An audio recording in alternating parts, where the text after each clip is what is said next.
The Galactic Council's decision was final. The Vareth homeworld would be left to burn. Commander Sarah Chen stood in the observation deck of the UHNS Prometheus, watching the dying planet through the viewport.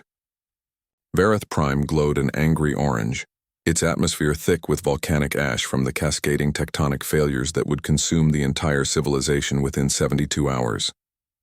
2 billion souls lived down there, farmers, artists, children, dreamers, all condemned by bureaucratic cowardice. The Council's quarantine buoys are in position, reported Lieutenant Morrison, his voice tight with barely concealed anger. Any ship that crosses the boundary will be fired upon. They're calling it a biological containment zone. Sarah clenched her fists. The official reason was the Varath plague, a genetic disorder that the Council claimed made the species too dangerous to evacuate. The real reason was simpler and more damning: fear. The Varath had rejected Council authority 3 years ago, choosing independence over subjugation. Now, as their world died from natural causes no one could have predicted, the galaxy's so-called peacekeepers had decided to let nature take its course. Captain Rodriguez is asking for orders, Morrison continued. The fleet's ready. Sarah turned to face her bridge crew. 20 ships. 7,000 crew members. All volunteers. All human.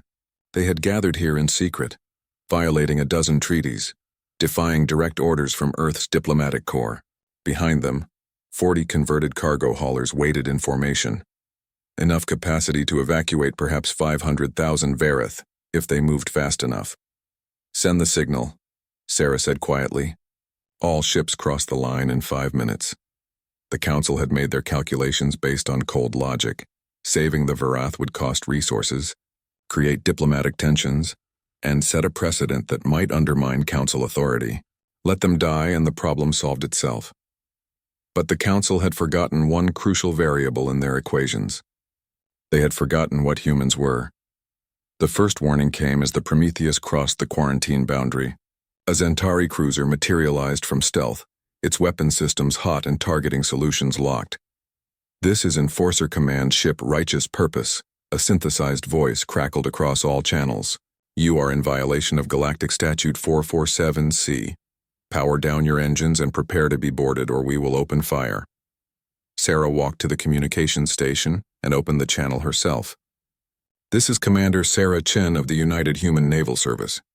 We are exercising our right to conduct humanitarian rescue operations in unclaimed space.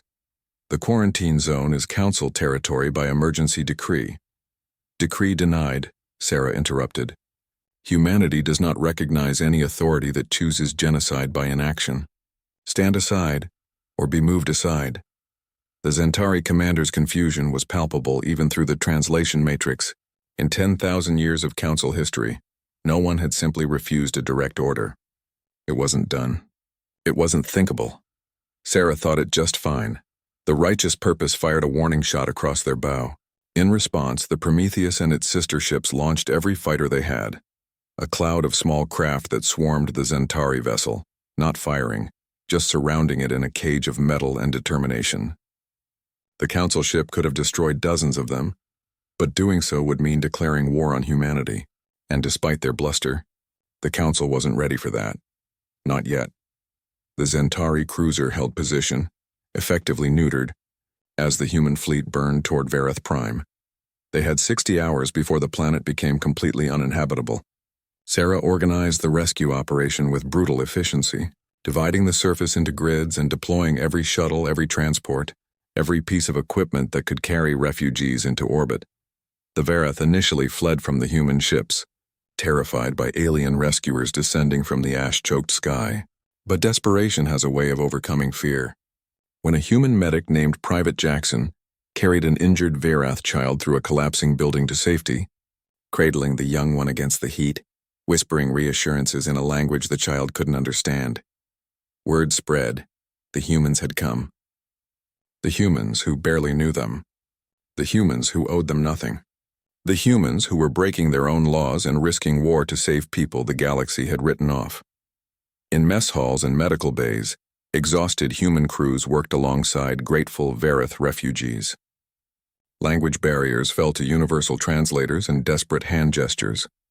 Cultural differences meant nothing when everyone was covered in ash and working toward the same goal.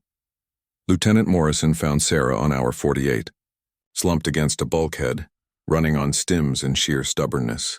"We've got 470,000 aboard," he reported. "But, Commander, we're out of time. The tectonic cascade is accelerating." "If we don't leave now, one more run," Sarah said, forcing herself to her feet. "There's a shelter on the southern continent. 50,000 people. Commander, the surface temperature is approaching unsurvivable levels. The shuttles are barely holding together. One more run." Morrison looked at her for a long moment, then nodded. "I'll take the flight myself, ma'am. Like hell you will. I'm coming with you." They made the run in atmosphere that was more fire than air, extracting refugees who had given up hope, who wept when they saw the human ships descending one last time into the inferno. They loaded until the shuttle screamed with overstress, and then they loaded more. When the Prometheus finally broke orbit with Vareth Prime dying behind them, Sarah stood on the bridge and watched the planet fracture. 2 billion souls had lived there. They had saved 537,000. It wasn't enough. It would never be enough, but it was something. The Galactic Council condemned the rescue. They issued sanctions, filed protests, demanded the humans return the refugees to proper authorities. Earth's government, terrified of diplomatic consequences, publicly apologized and promised disciplinary action.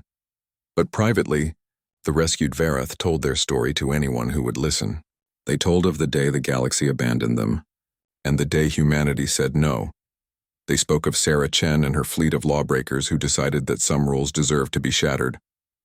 Within a year, 3 more species facing unavoidable extinction events found human ships violating Council space, breaking Council laws and offering what the galaxy's official peacekeepers would not: hope.